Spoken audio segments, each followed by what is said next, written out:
My parents made me work and pay for everything while buying my sister an apartment when they called me a failure. I finally walked out and watched years of favoritism come crashing down on them. I-25 male landed my first job when I was 17, working the night shift at this sketchy gas station on the edge of town. Nothing special about it, just your typical fluorescent-lit hellhole where I had to deal with drunk people at 2 a.m. and clean up mysterious fluids in the bathroom. But I didn't have much choice in the matter. See, my parents made it crystal clear if you want to go to college, you're going to have to help pay for it. Not a suggestion, straight-up expectation. I wasn't even sure college was my thing, you know. Didn't have dreams of becoming a doctor, a lawyer, or whatever image my parents had cooked up in their heads. But what I wanted never really mattered much in our house. What mattered was their vision. They wanted a son they could brag about at those boring family get-togethers. Oh, Marcus just got accepted to blah blah university and all that crap. So I picked up every single shift they threw at me, nights, weekends, holidays. It didn't matter. I was that guy who'd cover for anyone. My social life is practically non-existent, like this one time my buddy Derek was having this massive 18th birthday party. Everyone was going, but nope, I was stuck selling cigarettes to the same 5 locals and watching truckers microwave those disgusting burritos that smell like feet all so I could scrape together enough for tuition. Eventually, I managed to save enough to cover my first semester at the local university. Wasn't some fancy Ivy League place with manicured lawns and stone buildings, but I figured it was good enough to keep them off my back for a while. My sister Kay, though, complete opposite story. She's 4 years younger than me, the golden child of the family. I got to paint the picture for you guys. Kay was that girl in high school who was moderately pretty, but acted like she was God's gift to the universe. She learned early on how to manipulate my parents in ways that would make a CIA operative jealous, like she'd do this thing where she'd fake cry, but only one tear would come out and my parents would practically trip over themselves to fix whatever problem she was having. It was actually impressive in a messed up way. While I was getting robbed at gunpoint, yeah, that happened twice, and dealing with creeps hanging around the gas pumps at 3 a.m., she was busy complaining about how boring high school was and how her friends were going to beach houses for spring break. And my parents, they'd bend over backwards to fix every little inconvenience in her life. Didn't like her math tutor. They'd find another one by the end of the week. Wanted the newest iPhone boom latest model without even having to ask twice. It was like watching some bizarre psychology experiment where one kid gets all the rewards and the other gets all the work. I didn't resent Kaylee at first. She was my baby sister and I still felt protective of her despite everything. But as time went on, it became painfully obvious my parents didn't just love her more, they straight up idolized her. They'd sit around at dinner dissecting her minor accomplishments like she just cured cancer, while my 12-hour shifts and decent grades barely registered as conversation topics. Let me give you an example of the Kay worship in our house. When she was 16, she got cast as a background character in the school play, literally had 2 lines. My parents invited the entire extended family over for a celebratory dinner, made a goddamn 3-course meal, and bought her flowers. Meanwhile, when I made Dean's List while working 35 hours a week, my dad nodded and said, "That's what you're supposed to do. That stuff stings, you know. Every dude I've told this story to gets it immediately. You know that feeling when you're busting your ass and nobody gives a darn, but someone else gets praised for doing the bare minimum?" That was my entire childhood. There was this one summer where I worked doubles at the gas station because the AC in our house broke and we needed to get it fixed before August. Our town regularly hits 95+ degrees. I handed over every paycheck to my dad. When we finally got the new unit installed, guess who got credit at the next family BBQ? Darn Kay, because she helped pick out the most energy-efficient model. I'm not even making this stuff up. By the time I started college, I was used to the dynamic. I was the workhorse, Kay was the princess. I'd given up trying to compete for their attention because it was crystal clear I'd never win. Don't get me wrong, Kay could be cool sometimes when it was just the 2 of us hanging out playing video games or whatever. She was just a normal kid. But put my parents in the mix and she'd transform into this manipulative mastermind. It was like she'd figured out early that there was a finite amount of parental love and attention, and she was determined to hoard it all. The gas station job was soul-crushing BTW. People treat you like absolute garbage when you're behind that counter, like I'm somehow personally responsible for cigarette prices or the fact that the slushy machine is broken again. I've been called every name in the book, had drinks thrown at me, and once had to clean up after a dude who decided our bathroom floor was the perfect place to demonstrate the after effects of truck stop sushi. But I stuck with it because what choice did I have? Dad made it clear no job, no college fund contribution.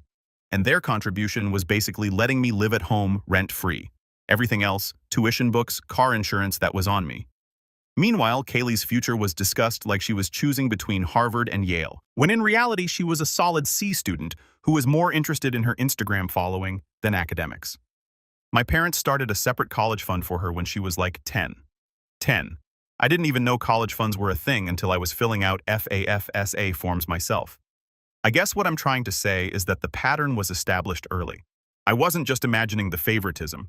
It was blatant, consistent, and soul-crushing. Every kid probably thinks their sibling gets special treatment sometimes, but this was next level. This was, we will sacrifice our retirement for Kay while Marcus figures his own stuff out level of disparity. Anyway, by the time Kaylee graduated high school, I was already 2 years deep into college, drowning in coursework, and now working at a warehouse on top of weekend shifts at the gas station. My parents constantly nagged me about focusing more on school, saying crap like, "You're not getting any younger, and what's your plan if you don't graduate soon?" Like they couldn't see I was killing myself trying to balance everything. The warehouse gig was brutal, but it paid better than the gas station. Instead of dealing with meth heads trying to steal Red Bull at 3 a.m., I was now throwing around 50-pound boxes for 10 hours straight. My back felt like it was 80 years old, but whatever money is money when you're paying your own way through school. Kaylee's college prep was a whole different universe. She picked some private university an hour away, not because of the academics or anything practical, but because, get this, she thought the campus was cute and they had good parties. Money wasn't even something she had to think about. My parents covered everything, like seriously, everything tuition covered. Textbooks covered, meal plan with unlimited access. Yup, new laptop for homework, brand new MacBook Pro top specs. Meanwhile, I was still using this refurbished Dell that sounded like a jet engine whenever I opened more than 2 browser tabs. But the tuition wasn't what broke me. It was something bigger. One evening after an absolutely brutal 12-hour warehouse shift where I'd nearly gotten crushed by a forklift, I dragged myself home exhausted. All I wanted was a shower and maybe some leftovers before passing out. Instead, I walk in to find my parents sitting at the kitchen table with Kay, all of them practically glowing with excitement. "We have some exciting news!" My mom chirped, her voice all sunshine and rainbows. They'd bought Kay an apartment, not rented, bought a whole-ass apartment. "It's just a small place near campus," my dad added, like that somehow made it less insane, so she doesn't have to deal with noisy neighbors or cramped dorm rooms. I couldn't even form words. I was still living at home because rent was completely out of the question for me. Every single dollar I earned went straight to tuition, textbooks, and gas money. I was driving a 1998 Honda Civic that broke down at least once a month, and they just casually dropped probably $200,000 on an apartment for my sister. And Kay, she wasn't even grateful. She actually wrinkled her nose and said, "It's nice, I guess, but the kitchen's kind of small." I lost it. "Are you serious? They just bought you an entire apartment and you're complaining about the kitchen?" My mother shot me this look that could have frozen hell over. "Don't start, Marcus. This is a big milestone for Kay. You should be happy your sister has a comfortable space to concentrate on her studies." Yeah, right. Kaylee had never held down a job in her life and she didn't give 2 cents about college. She only applied because our parents made her just like they did with me. The difference, Kaylee had the luxury of being openly resentful about it while still getting everything handed to her. I swallowed. My anger went upstairs and slammed my bedroom door. I wanted to scream, to punch something to make them understand how completely unfair this all was. But what was the point? They just dismissed me like always. "You're overreacting, Marcus. Don't be so jealous, Marcus. Why can't you just be happy for your sister, Marcus?" The next morning, I had a 5 a.m. shift at the warehouse. Dad was already up making coffee. I grabbed a granola bar, not making eye contact. "About last night," he started. Here we go, I thought. "I think you owe your sister an apology. She was really excited about the apartment, and you ruined the moment." I nearly choked on my granola bar. "I ruined her moment? Are you kidding me right now?" "Watch your tone," he warned. Classic dad move, can't win the argument, so attack my tone instead. "You know what? Fine," I said, grabbing my keys. "Tell Kaylee I'm sorry her kitchen isn't big enough in the free apartment she got for doing absolutely nothing." I left before he could respond, slamming the door behind me. Childish, maybe, but I was so darn tired of being the only one expected to be mature and understanding. At work that day, my buddy Jason noticed I was off. "You look like you want to murder someone," he said while we were on break. I told him about the apartment situation, expecting the usual, "That sucks, man," response. But Jason got genuinely pissed on my behalf. "That's messed up," he said, shaking his head. "Like seriously messed up. Have they always played favorites this bad? Pretty much, I admitted, but this is next level. What are you going to do? Good question. What could I do? I was still financially dependent on them for housing. I couldn't afford both tuition and rent on my own, not with what the warehouse and gas station paid. Nothing, I said finally. Just keep my head down, finish school, and get the hell out. That's rough, man, Jason said, giving me a sympathetic pat on the shoulder. The apartment became the new family obsession. My parents proudly showed photos to every relative and neighbor, acting like they'd just accomplished something amazing. If you didn't know better, you'd think they were moving into the place with how much they talked about it. It's in this really nice area, my mom would gush to anyone who'd listen. Walking distance to campus security building, granite countertops. I'd just sit there trying not to roll my eyes while silently calculating how many hours I'd have to work to afford even 1 month's rent in a place like that. Meanwhile, Kaylee treated the whole situation with typical Kay indifference. After the initial excitement wore off, she started finding things to complain about. The walls are so bland, she whined one evening while I was trying to force down dinner after a 9-hour shift, and the couch you picked out is too firm. Can't we replace it? My father nodded sympathetically. We'll sort it out, sweetheart. I couldn't hold my tongue. Why don't you paint the walls yourself? It's your apartment, isn't it? Kaylee rolled her eyes. I don't have time for that. Before I could respond, my mother jumped in, her tone sharp as a knife. Marcus, don't be rude. She has enough on her plate with the move-in and starting classes. You know how stressful this is for her. Stressful. Because God forbid Kaylee faced anything remotely challenging in her life. Yeah, I wouldn't know anything about stress, I muttered, thinking about my 60-hour work week, full course load, and the research paper that was due in 3 days that I hadn't even started yet. What was that? My mother asked, her tone warning me not to push it. Nothing, I said, shoving my plate away. I've got homework. I retreated to my room, the only place where I could actually breathe. The moving day was a whole production. Dad rented a U-Haul even though Kaylee barely had any stuff. Mom bought all new everything dishes, towels, bedding, cleaning supplies. They spent the entire day setting up her place exactly how she wanted it. I had exams that week, so I begged off helping. That earned me another lecture about family responsibility, but I couldn't bring myself to care.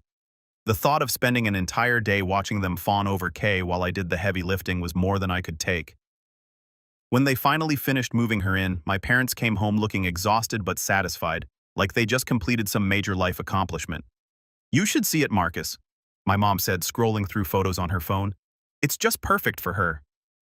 I made appropriate noises of interest while wondering if they'd ever put this much effort into anything related to my life.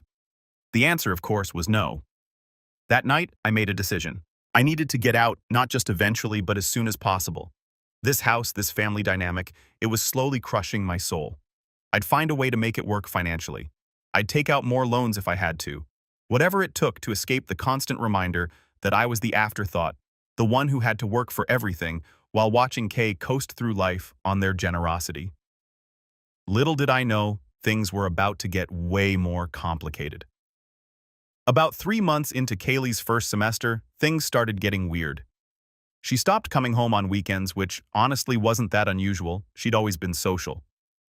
But when my mom brought it up at dinner, acting all hurt that her baby wasn't visiting, I noticed something. My dad looked uncomfortable, like he wanted to say something but decided not to. I figured they'd had an argument about it or something. Then came the money requests. First, it was just small stuff that my parents didn't question. The utility bill was higher than I expected. I need to buy this special textbook for my class. But soon it escalated to bigger stuff. My car needs repairs, the car they bought her for graduation BTW.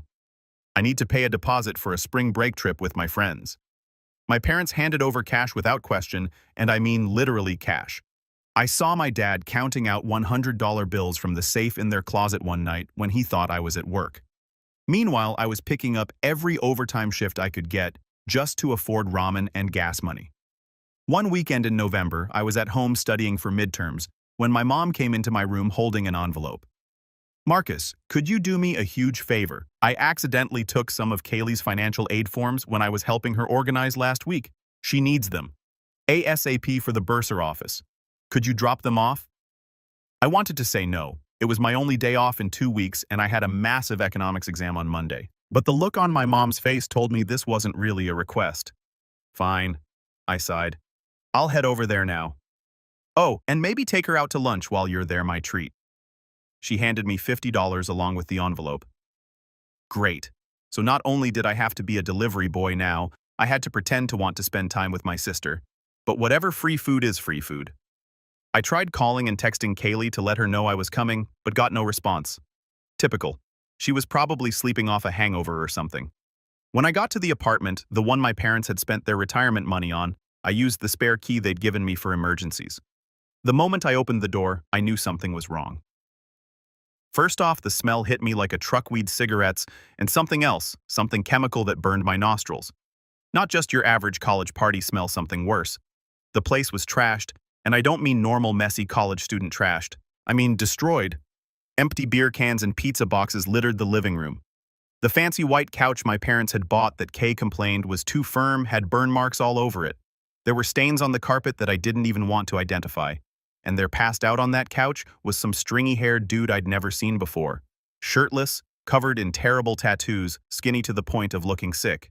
He was dead to the world, one arm hanging off the couch, the other clutching a nearly empty bottle of Jack. I heard the shower running and figured Kaylee was in there. I kicked the couch and the guy jolted awake, eyes bloodshot and unfocused. "Who the heck are you?" he slurred. "I'm Kaylee's brother." "Who the heck are you?" I shot back.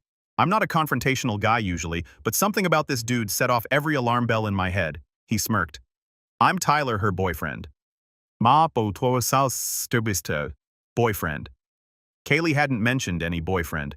This guy looked at least 25, with badly done tattoos, and now that I could see his arms, better track marks visible on the inside of his elbows. My stomach dropped. "How long have you been staying here?" I asked, looking around at the disaster zone that was supposed to be my sister's study space. "About 2 months," he said casually. "Your sister's cool, man, real generous." He laughed like there was some joke I wasn't getting. Before I could respond, Kaylee emerged from the bathroom wrapped in a towel. She froze when she saw me. "Marcus, what are you doing here?"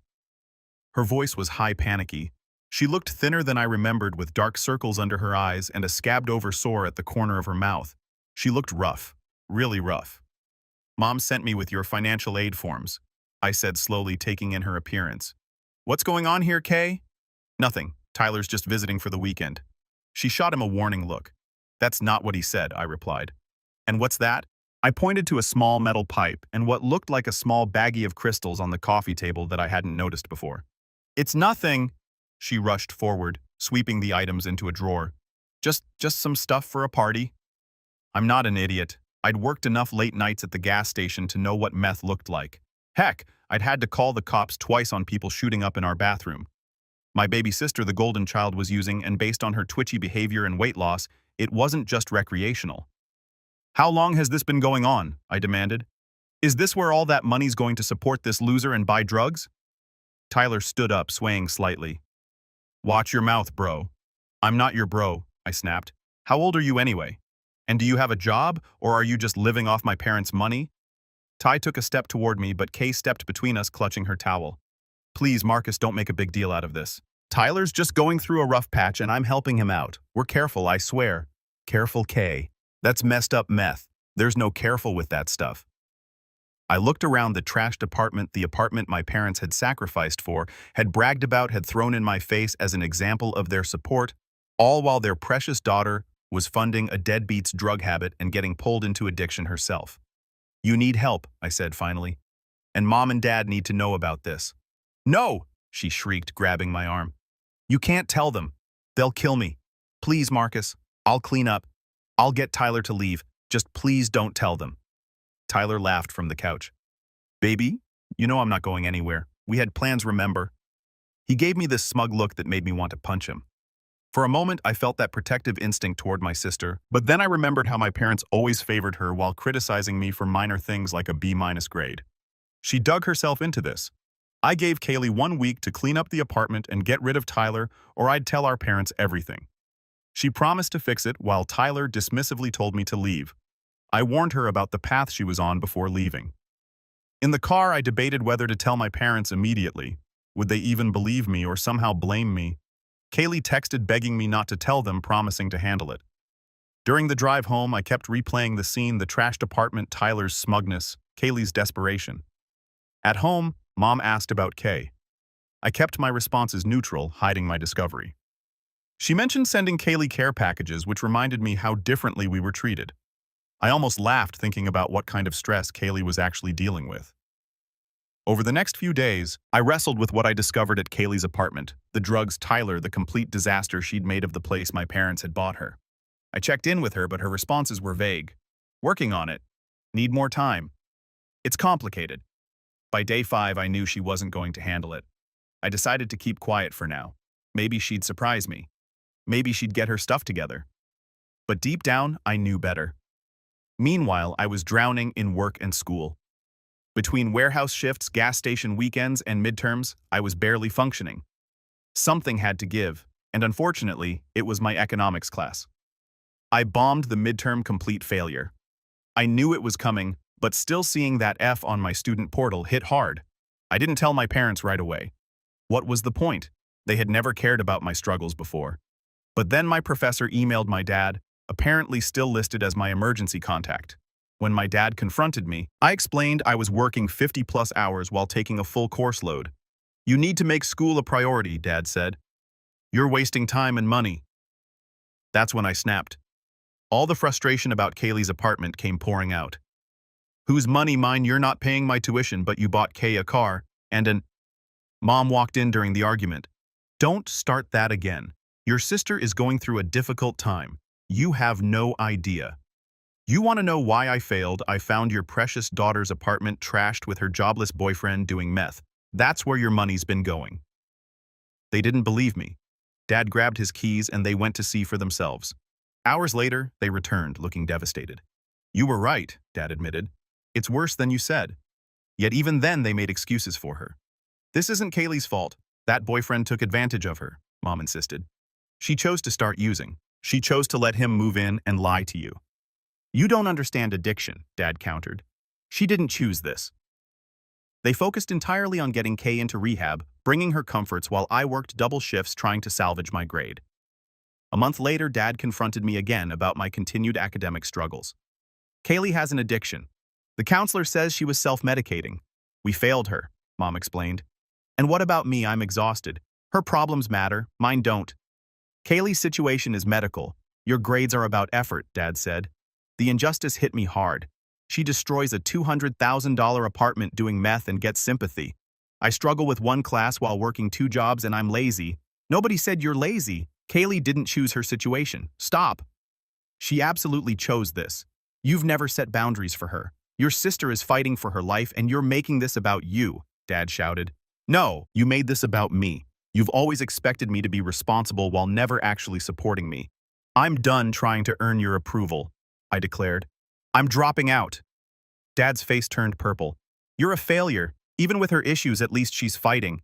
You're just quitting." Something inside me broke.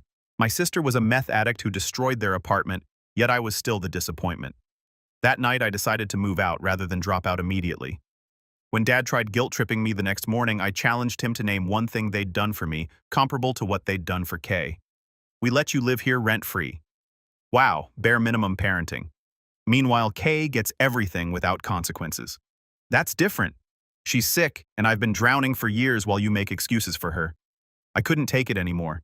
I moved out that weekend, found a room in a shared house, switched to part-time status, and changed my major to computer science. For the first time, I was making decisions for myself not to please my parents. Fast forward about 2 years. Life took a major turn. After I moved out, I finished my CS degree with honors while working both jobs and living in that crappy shared house with 3 random dudes. Eventually, I landed a decent job at a tech startup as a junior developer. For the first time, I was making decent money doing something I actually enjoyed. I upgraded from the shared house to a small 1-bedroom apartment. I also started dating that hot girl named Mia from the UX team at work, and even adopted this weird-looking shelter mutt I named Baxter. Pretty sure he's part lab, part corgi, part who knows what. Things with my family stabilized into what I'd call a distant but functional relationship. We did holidays together and occasional family dinners, but kept conversation superficial. Kaylee went through rehab. She had one relapse about a year later, but seemed to be doing better taking community college classes and working part-time at a coffee shop. My parents seemed humbled by the whole experience. They weren't as blatant about the favoritism anymore, and they actually showed some interest in my career.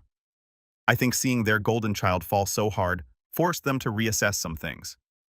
Then came the phone call that changed everything. It was a random Tuesday evening. I'd just gotten home from work and was about to take Baxter for a walk when Dad called. His voice sounded strained as he asked if we could talk. Turned out they were having financial difficulties. Specifically, the bank was threatening foreclosure on the house. Between Kaylee's rehab costs, which insurance only partially covered the massive loss they took selling her trashed apartment, recouped only about 40% of what they paid, and dipping into retirement taking a second mortgage, they were about 3 months behind on payments. This is where it got rich. Dad asked if I could help them out with about $15,000 to get current on their mortgage plus more for other debts. After years of working at that disgusting gas station, after being told I needed to contribute while Kay got everything handed to her, after finally building my own stable life, they wanted me to bail them out. I'd only been at my job for 8 months. That amount would have wiped out my entire emergency fund and then some. When I asked why Kay couldn't help, Dad got defensive. She's giving what she can, but she's still getting back on her feet. Always the excuses for Kay. After a long talk with Mia and a sleepless night, I drove to my parents' house. They looked hopeful when they saw me, clearly expecting a check. Instead, I told them straight up that I wasn't giving them the money. Mom started with the guilt trip, but I cut her off. I explained that bailing them out wouldn't fix the real problem. They'd never learned to live within their means or set proper boundaries. They'd spent decades giving Kay whatever she wanted while expecting me to fend for myself. Now that consequences had finally caught up, they were turning to me, the kid they never supported, to save them. When they tried to argue it wasn't about Kaylee, I pointed out that the foreclosure was happening precisely because they'd overextended themselves for her. I told them I loved them and would help with emotional support or resources, but I wouldn't enable the cycle anymore with cash. It was the hardest thing I'd ever done, but also the most necessary. The fallout was exactly what you'd expect. Mom called crying. Dad sent angry texts accusing me of abandoning family. And Kaylee, who they obviously told, messaged saying I was heartless. For a while I questioned my decision, but Mia reminded me that boundaries aren't heartless. They're healthy. My parents eventually sold the house and moved into a modest 2-bedroom apartment. Dad found a better-paying job with less prestige. Kaylee had to get a roommate and work more hours. They were humbled, but surviving. Our relationship changed permanently after that. There's a distance now that wasn't there before, but it's healthier than the dysfunctional closeness we had. They know I won't be manipulated anymore. While Mia and I got engaged last summer and bought a small house with a decent yard for Baxter, nothing extravagant, but it's ours, paid for with money we earned ourselves. Sometimes I look around and can't believe how far I've come from that exhausted kid working night shifts and cleaning up mysterious fluids at the gas station. My chosen family has grown stronger over the years, friends from work, neighbors, Mia's awesome parents who've welcomed me without question. We have game nights, cookouts, people who help without keeping score. It's what family should be, supportive without manipulation. Thinking about starting our own family soon brings up complicated feelings about parenthood. I know exactly what not to do. Don't play favorites, don't make one kid work while giving everything to another, don't dismiss legitimate struggles. But the positive model is harder to envision. I just know my kids will be valued for who they are, not what they achieve or how convenient they are. And oh, the exhausted, resentful kid working double shifts at that gas station wouldn't recognize me now, not just because of external success, but because of internal peace. I'm no longer defined by my family's opinion or support. I built this life brick by brick, sacrifice by sacrifice. It's mine, and nobody, not even family, gets to take that from me. That's the real success story. Edit, holy cow, this blew up overnight. Thanks for all the awards and comments. To the people asking if this is real, yeah, unfortunately it is. To those saying, I'm a jerk for not helping my parents, you clearly didn't read the whole story about working at the gas station while they bought my sister an apartment. And to everyone sharing similar experiences, it sucks that so many of us went through this, but it's good to know I'm not alone.